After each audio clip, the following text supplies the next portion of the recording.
Good evening, ladies and gentlemen. If everyone could have their seats. Thank you.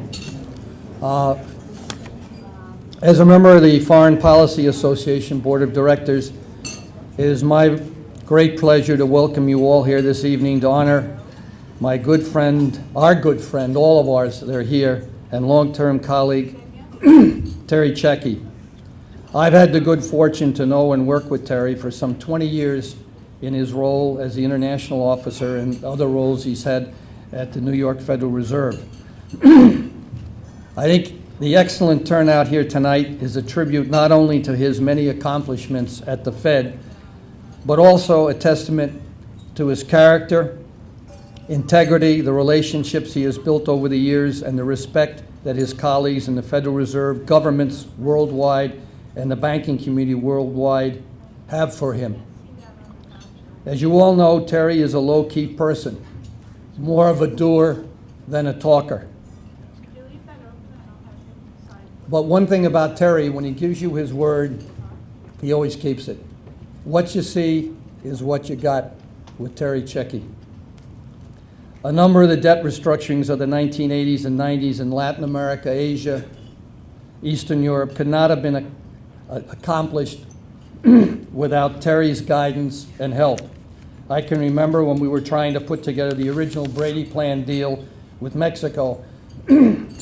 Terry acted as a go-between with the banks on the negotiating committee, the Mexican government, and the U.S. Treasury, as well as with his boss, he was here tonight, Jerry Corrigan, at the New York Fed. As a tribute to Terry and his efforts, we're fortunate to have the author of that plan here tonight, our good friend, Nick Brady. And we also have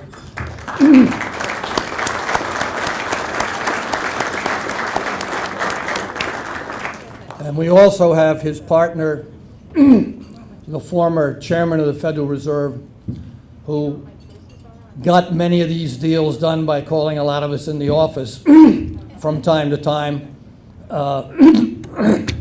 And he's over there, our former chairman of the Fed, Paul Volcker.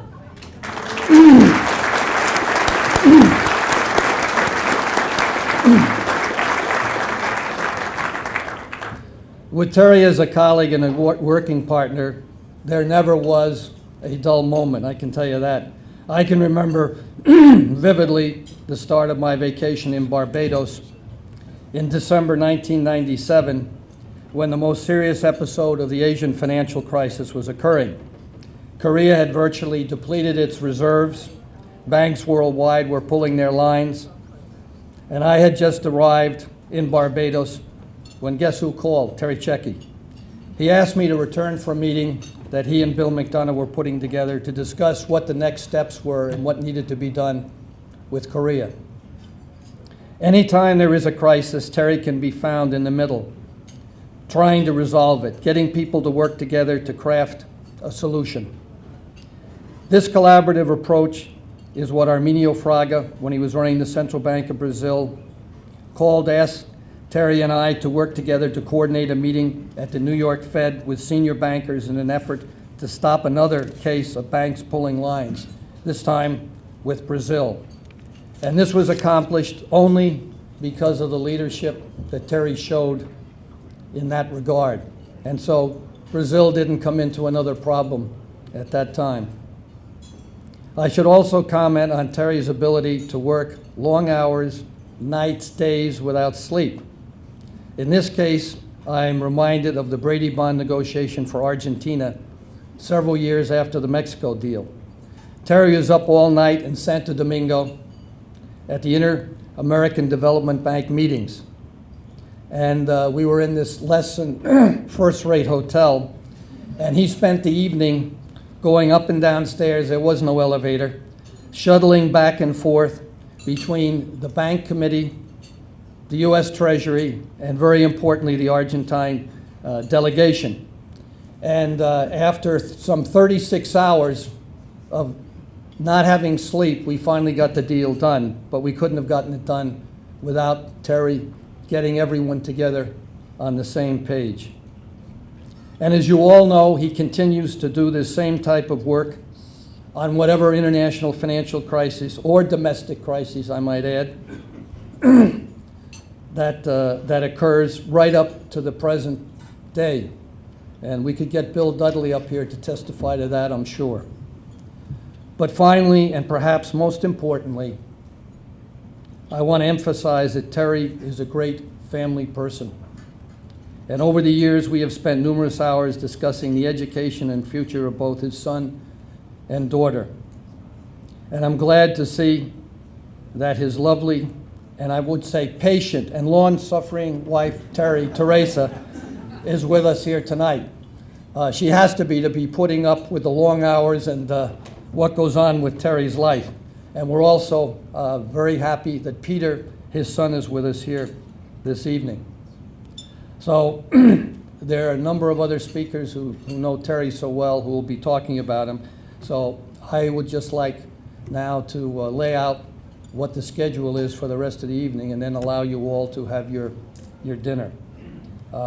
First of all, we'll hear from Paul Colello, who's the CEO of investment banking for Credit Suisse, who will introduce Terry. And then his former boss and friend, Jerry Corrigan, who's managing director of Goldman Sachs, will present Terry with a Foreign Policy Association medal, which you see right here. And Terry then will be asked to say a few remarks.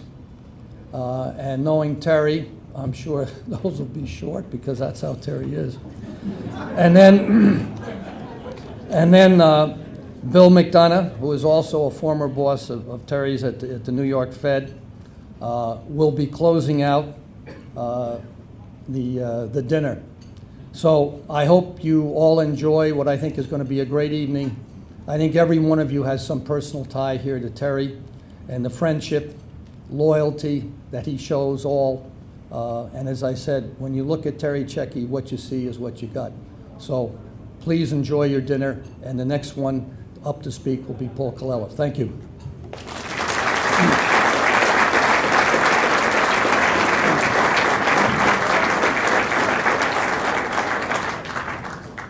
Very good. It's a pleasure to be here tonight. It's been a wonderful evening. I hope everyone has had interesting conversation that we have had at our table tonight. My name is Paul Colello. I'm the Chief Executive of the investment bank Credit Suisse, and I'm honored to be here on behalf of the Foreign Policy Association. Tonight, the focus of the evening is an award, the Foreign Policy Association Medal. This recognizes an individual's contribution for responsible internationalization and its expanding public knowledge of international affairs. I think clearly all of us are in agreement. Terry Checki, tonight's recipient, exemplifies all of these attributes. I won't read through his CV, but I encourage everyone to look at the programs on your table at that, what looks like a high school yearbook photograph of Terry. It's a really pretty good one.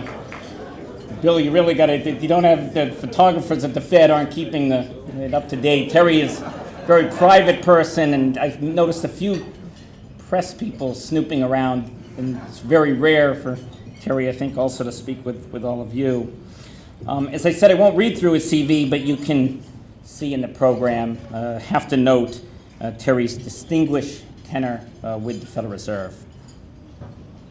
Terry's efforts are reflected in the resolution of numerous international crises, and he certainly has includes contributions which are significant to international finance and international affairs.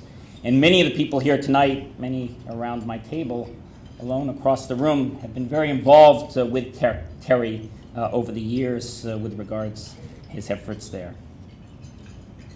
Like many of you, I travel quite a bit, different parts of the world, and when Terry Checki's name comes up, it always is associated with professionalism and dedication and expertise and recognition of the contribution that he has made in international affairs. Thinking back just over these past couple of years and through the crisis, Terry is widely regarded as conducting himself with the highest degree of diplomacy and skill in dealing with the international community. Terry always keeps an even keel. Never seen Terry, I'm still waiting to see Terry lose his temper. Juggling the international and U.S. implication of this crisis was a huge undertaking, and Terry, you carried it out with enormous amount of grace. It's certainly clear why the Foreign Policy Association has chosen to honor you tonight. And no surprise at all that you have attracted such a stellar audience to help you celebrate this evening. Speaking of which, I'll ask Jerry Corrigan to step up and join us on behalf of the Foreign Policy Association. We invite Terry to receive. Jerry?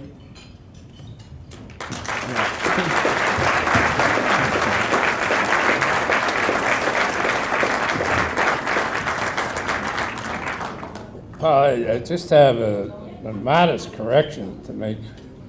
That was not Terry's high school or graduated. Terry, you can sit down there for a minute.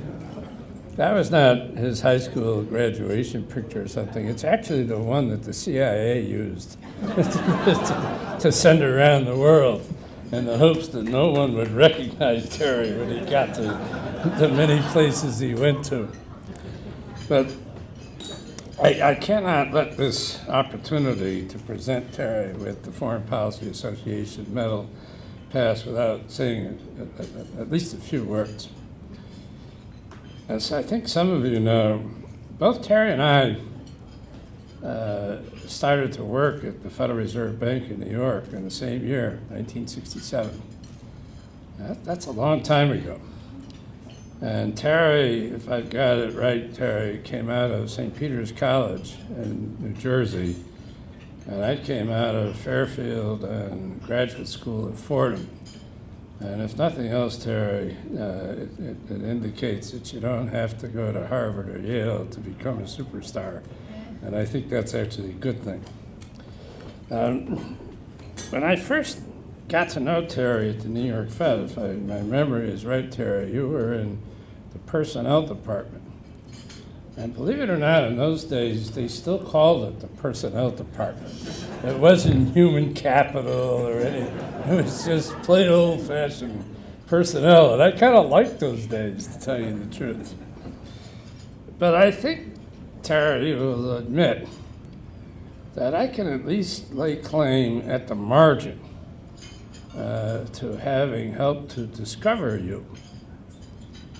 Because while Terry was laboring away in the personnel department in the early 70s, at the Federal Reserve Bank of New York, we were getting ready for the onset of the cyclone of Paul Volcker, who was going to be its new president. And the board of directors of the Federal Reserve Bank of New York, in their infinite wisdom, hired McKinsey to try and get the house in order before Volcker arrived. And I was the corporate secretary of the bank at the time. And I was told that I had to kind of intermediate with McKinsey. But to do that, I had to handpick a group of 10 or 12 young people. I was pretty young then myself, by the way.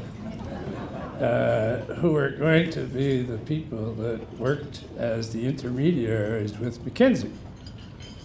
And I'm not sure, Terry, I remember exactly what it was that caught my eye about you.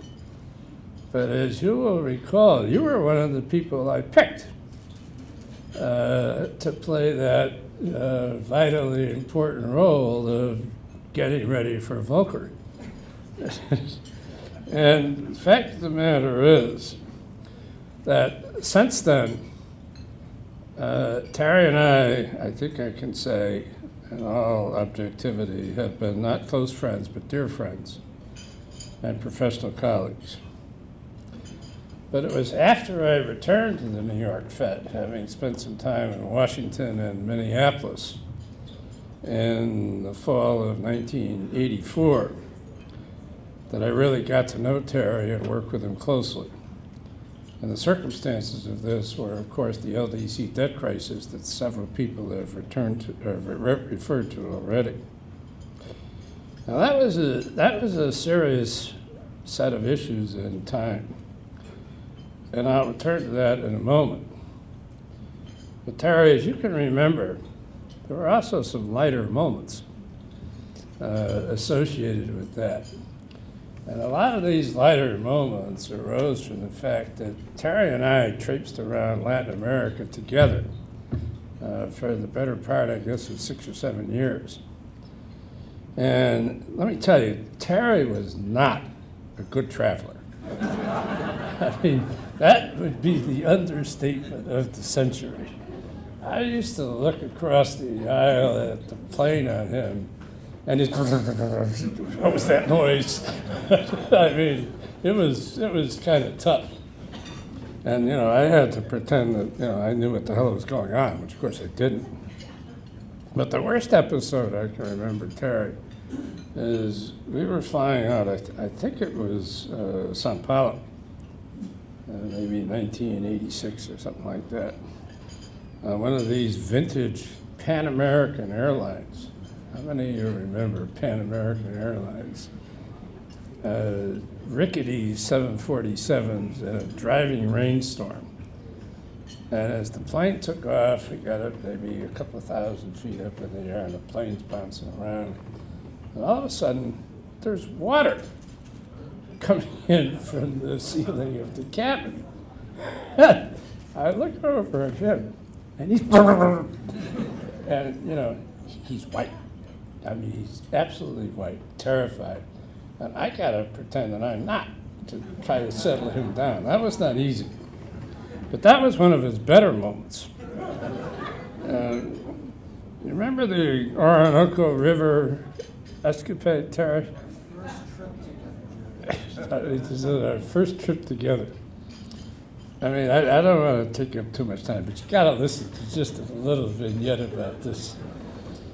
We were in Venezuela, and in those days, Venezuela was a friend.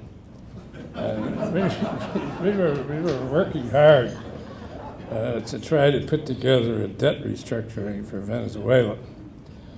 And late on a Friday night, the president, not the finance minister, not the central bank governor, the president informs us that he heard that I like to go fishing, and that there were 2 or 3 Army planes waiting right around the corner, and they were going to fly us down to the southernmost part of Venezuela on the Orinoco River, bordering on Brazil, to go fishing the next day.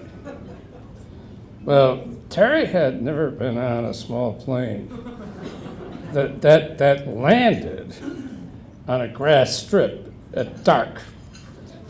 Again, I mean, he's having trouble.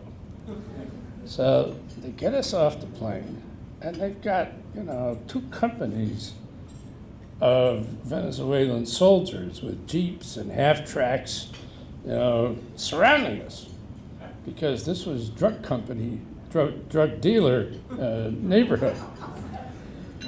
So they bring us off to what I can best describe as a semi-tent, had no sides, and we got these soldiers driving around and all kinds of noise, and there are hammocks in there. So we got to climb into these damn hammocks at 2 o'clock in the morning. There are roosters and sheep and ducks and snakes crawling around, and you know, we're supposed to go to sleep.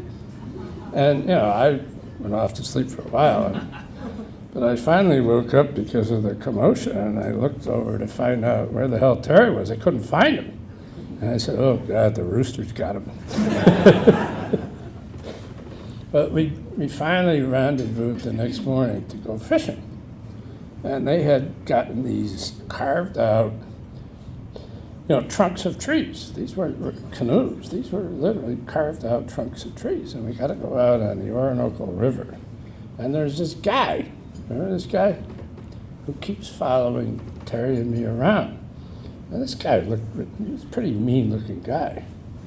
So I finally said to Terry, I said, look, go over and talk to somebody in the Venezuelan team and find out who the hell this guy is. And what the hell he's got in his knapsack that he keeps following us around with.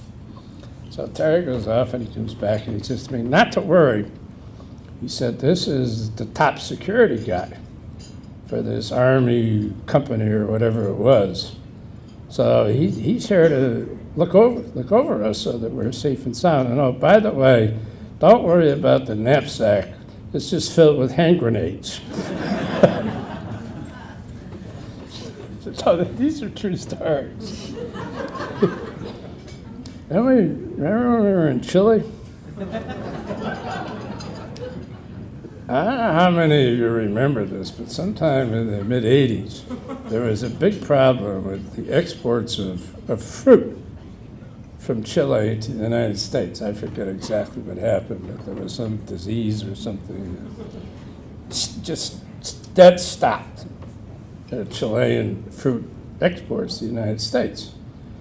We were down there, I think, trying to help the Chileans get an independent central bank law passed through their Congress. The next thing I know, they tell us that we got to go to Valparaiso. Is that right? And I said, what the hell we got to go to Valparaiso for, And so we get there, and the next thing I know, we're down on the waterfront, and these guys, there's television cameras and everything else. And I said, what's going on here? Go find out what's going on. So he goes off and talks to somebody, and he comes back and he says, I don't know what's going on. All I know is they're telling me that you and I have to go up on this cargo ship, and they'll let us know. So we climb up the gangplank, and the television cameras are whirling and all this kind of stuff. And it turns out this is a cargo ship full of fruit, Chilean exported fruit. So what Terry and I have to do for the next half hour is eat an unlimited quantity of grapes, tangerines, bananas, all to demonstrate beyond a shadow of a doubt that everything was fine with Chilean fruit exports.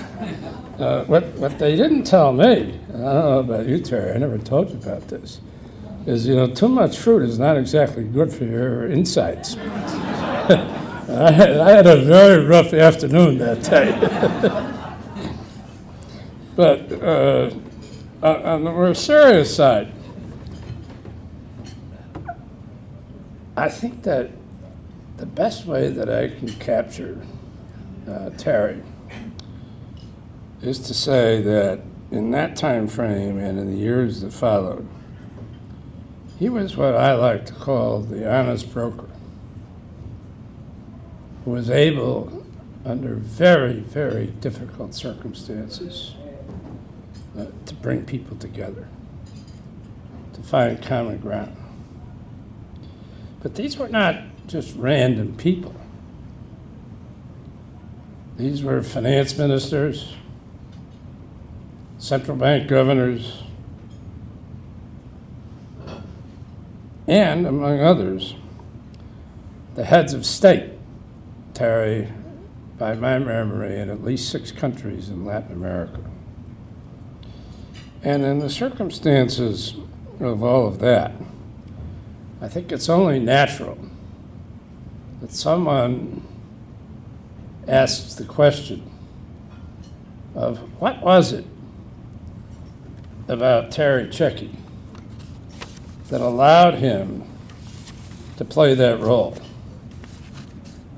What was it about him that allowed him to earn the trust and confidence of these dozens of larger-than-life personalities?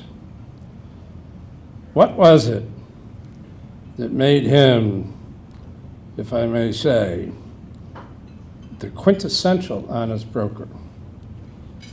in which the well-being of an entire continent was literally at stake. Well, I don't think I have a perfect answer for that, but I think I know some of the things that made it possible. One, of course, was the total absence of an ego. Another was not the willingness, but the desire to work behind the scenes, behind the curtain, if you will, with no interest in fanfare or recognition. Still another was the ironclad discipline to stick to the facts, not to exaggerate, not to understate, but to stick to the facts. Another was the courage, and I do not use the word courage lightly, to never, ever, ever betray a confidence. And finally, there was that absolute integrity that fosters, among other things, and highlights a sense of fairness and outright objectivity. Those are the things that I saw and lived that made it possible for Terry to be that quintessential honest broker. And long after the LDC debt crisis had been finally resolved, those same traits have guided Terry's distinguished career at the Federal Reserve Bank of New York. Terry is one of those people for whom it really matters to be able to say to himself, because he would never say it to anybody else, that being a central banker is pretty cool. And while I have been out of the business of central banking for many years, I happen to agree with you, Terry. It's pretty damn cool. But on top of that, someday someone will get around to writing the history of the New York Fed. And when they do that, Terry will be recognized, and rightly so, of one of its giants.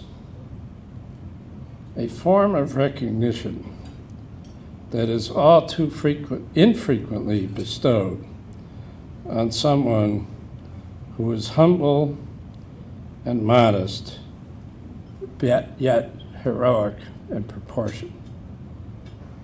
Terry, it is my very distinct honor, on behalf of the Foreign Policy Association, to present to you its Medal of Accomplishment and Achievement. So please.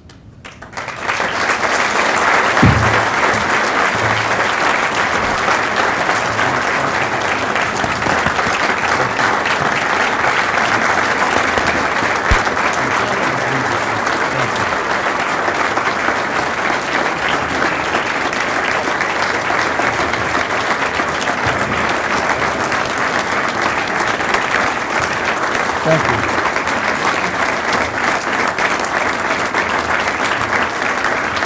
Thank you. Thank you.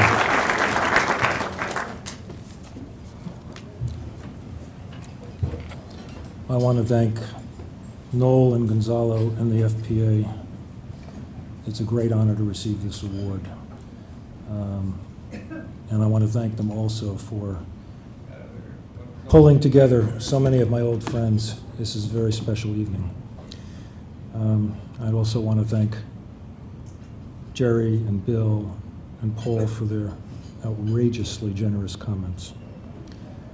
More importantly, I'd like to thank them and all of you, that I've worked with over the years for your patience as you've educated me, for your generosity in sharing your insights and your understanding. I'm very grateful. There's nothing quite like working with a sense of purpose, and that's what I've had the great honor and privilege to do. Now, it's no secret that I believe the best public policy is made quietly, behind the scenes. So it's not often that I actually allow myself to be on this side of a microphone, as you know. And I have to say that I'm still trying to figure out how this actually happened. Before I go on, I just want to say one thing, Jerry. We both came to the bank at the same time, but you were a lot older than I was when we did. And I still am. Now, as you all know, much of my career at the bank has been spent working with countries in the emerging world. And for much of that time, the focus was on dealing with episodes of financial stress originating there. And there have also been the events closer to home, 9/11, LTCM, the '87 stock market crash, in which the Fed played a role in helping our markets and our economy work their way through. Those experiences taught those of us who went through them a great deal about how crises develop and unfold and about the ways in which they're best managed. But even for those of us who've seen their fair share of stressful episodes, the events of the past year and a half were without precedent in terms of complexity, speed, magnitude, and just plain fright. This wasn't distress at an institution or troubles in a market. It was a run on the system. Liquidity, trading, confidence collapsed virtually overnight. In an industry that runs on confidence, the root of the word credit comes from the Latin to trust. Suddenly, no institution in the world trusted or wanted to deal with another unless a central bank stood between them. How do we get ourselves into such a mess? Much of the recent commentary is focused on assigning blame, and surely there's plenty of that to go around. But a narrative focused mainly on finding culprits risks obscuring the deeper structural issues that were integral to the crisis and that will need to be dealt with if we're to successfully move to a more resilient system. The vulnerabilities at the heart of the problem, excessive complexity, leverage, and opacity, didn't emerge overnight. They evolved over a period of years against a backdrop of benign macroeconomic and financial conditions that fostered an underappreciation of risk and a reach for yield by investors. Everybody here knows that the past 2 decades were a period of enormous financial innovation, reflecting changes in technology, accounting, regulation, instrumentation, and market practice. Our system evolved from one funded by intermediaries to one largely financed by markets. The traditional ties between borrower and creditor were weakened as credit risk became just another commodity to be traded and distributed. Now, to be sure, these developments contributed to economic vibrancy and efficiency, but they also helped obscure growing leverage and declining underwriting standards and encouraged the fanciful belief that the U.S. economy and financial system were infinitely resilient and could support our living beyond our means indefinitely. The tipping point at which confidence is lost and replaced by uncertainty, mistrust, and fear is never visible until after it occurs, and so it was this time. Unprecedented policy interventions were needed to put a floor under confidence and pull us back from the brink. And while we've come a long way since the dark days of last year, the history of this episode is still being written, and the recent celebration in the markets seems oddly premature, at least to me. The decline in global manufacturing and trade over the last year, which was as or more severe than the first year of the Great Depression, will cast a long shadow, notwithstanding the improvements we've seen. A range of vulnerabilities still remain, not only for the economy, but also with regard to the unfinished business of cleaning up of the banking system and the prudent exit from unprecedented policy interventions, processes that present complex challenges that involve potentially important direct as well as indirect effects, and that will need to be carried out without a guidebook. We've been using experimental drugs on a rare disease, and while the patient's vitals are improving, the cure could have important and long-term side effects that need to be closely managed. The upshot is that a quick return to business as usual is highly unlikely and also undesirable. Restoring growth and stability will require movement toward a new economic equilibrium, a more sustainable one based on competing in the global economy and less on spending and borrowing. Needless to say, establishing such a shift is not going to be without its challenges. The broad parameters of what needs to be done seem reasonably well understood. We need to deliver on meaningful reform of our financial system, taking into account the lessons from the recent past. This will entail better capital and liquidity buffers, more comprehensive and systemic oversight, more robust market structures, and better tools for defusing and unwinding systemic threats. Our public finances need to be put back on track. We will be kidding ourselves if we believe that today's large structural deficits are consistent with a continuing strong global leadership role for this country. And we need to strengthen our competitiveness in the global marketplace and rebuild our once vibrant tradable goods sector and our infrastructure. Meeting those challenges will not be easy, and the process will necessarily take time. We need to navigate the transition from near-term support for our convalescing economy and markets into longer-term thrift and higher margins for safety in the financial sector. We face difficult choices regarding spending priorities and the means to pay for them, as well as thorny questions regarding appropriate design and oversight of the financial system. We also face important challenges in terms of our global leadership. Economics and finance have increasingly become the principal theater of engagement globally. We've enjoyed many advantages in this realm over the years: the size of our economy, its historical dynamism, the vitality and sophistication of our financial markets, and our track record for economic management.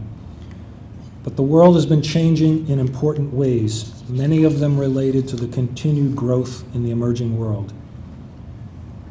There is no question that the current crisis has given additional impetus to a dynamic that was already well in train, a shift in the economic center of gravity from the so-called advanced economies to the emerging world. The emerging world already accounts for about half of global output, and that share will almost certainly rise significantly in the years ahead as the combination of demographics, investment, and continued policy improvements propel many economies forward. We already have one entrant to the short list of largest economies, and others are likely to join the club. This has really been a remarkable era. We're no longer alone as the central axis for the global economy. New linkages are developing across and between regions and countries. New economic and financial arrangements are being discussed, and the groundwork for new currency arrangements are being explored. The choice that faces us is to attempt to shape these various developments, the evolution of the global financial and trade architecture and global patterns of saving and investment, or to risk being shaped by them now and in the future. For my money, better to be one of the shapers than just a shapee. As we work to exert leadership in the economic and financial realm, we need to keep in mind that while we have many cards to play, our hand is not as strong as it once was, and therefore we will have to play it differently if we're to be effective. The crisis has affected U.S. standing in the world, confidence in our economic management, and has called into question our ability to lead. We can help answer those questions by putting our house in order and delivering on the reform agenda confronting us, but this will take time. And meanwhile, our relative status is changing as other countries expand their economic and financial footprints and their influence. The recent move to the G20 as the key forum for addressing global governance issues was necessary and overdue. But making that process work will be far more challenging than achieving consensus in the old club of rich nations. While we have much in common with the emerging world, there are numerous differences as well with regard to income levels, views on the role of state and markets, institutional development, political histories, and alignment on security issues. Matters are further complicated by the heterogeneity within the emerging world itself. All of this implies a greater premium on consensus building and diplomacy on our part, recognizing that our leverage will not be what it once was. We also need to be attentive to the messages we are receiving, the rumblings about the dollar and our policies and priorities, even when we disagree with them, and sensitive to the signs of change in the economic environment and their potential implications. In sum, whether the continued evolution of the global economic and financial landscape will be an opportunity or a threat depends on the rest of the world, but mostly it depends on us. It depends on whether we will be ready to compete in the realm of business and finance and of ideas, and whether we can adapt our leadership style to changing circumstances and imperatives. There's no question we have our work cut out for us, but if history has shown us anything, it's that we're at our best when we're challenged. Let me conclude on a personal note. It would be hard to miss the criticisms that have been swirling about recently, particularly with regard to the Fed. Now, one lesson that has been driven home to me over the years, and I think now about the example set by Chairman Volcker and Secretary Brady and others in this room, and quite frankly, elsewhere around the globe. It takes wisdom to know what to do in the face of a crisis, and it takes courage to actually do it. Now, I don't mean to suggest that the decisions taken during those frenzied days last year, when markets were melting down and institutions were lined up like so many dominoes ready to topple, were wise or even necessarily right. But what I can tell you is that those decisions were made for the right reasons. They were based on the facts as we understood them at the time, not as we wanted them to be, but as they were, as we found them. And they were made in the time frames that circumstances required. And they were based on what we believed was needed to turn the tide and protect the citizens of this country, indeed the globe, from the unthinkable, an economic and financial breakdown of catastrophic proportion. The broad societal costs that may have been averted will remain unknowable, but those who would ignore them do little service to public debate. The men and women of the Federal Reserve, Bill Dudley and some of my colleagues are here tonight, are acutely aware that they hold a unique public trust. It is a rare privilege and a unifying, motivating force for them, and they execute on it every day with great skill, integrity, and dedication. As they deal with the challenges ahead, I know they would welcome your encouragement and support. Thank you all very much.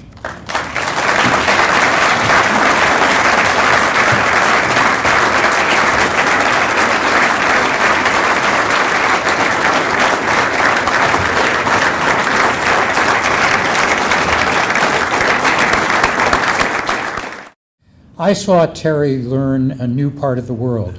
He was fully expert in Latin America, knew quite a lot about Africa, but we had to learn about Asia in the early to mid 1990s because the Asian debt crisis was heading our way. Terry and I spent a good deal of time in that part of the world, which I actually knew by background. Terry learned more about it than I did in very short order. Therefore, it is not surprising that he could give us this evening that wonderful analysis and bring to it conviction and at the same time humility. Because Terry is a person who understands that if you really wish to comprehend what's going on in other parts of the world and in other people's mind, you don't start with a large ego. You start with a tremendous amount of basic self-confidence and the willingness to learn something new. So as he presents to the United States and to the world his analysis of this extraordinarily difficult situation in which we live, we can all be extraordinarily grateful that Bill Dudley, the fine new president of the Federal Reserve Bank of New York, has Terry Checki as his strong right hand. Good night to you all.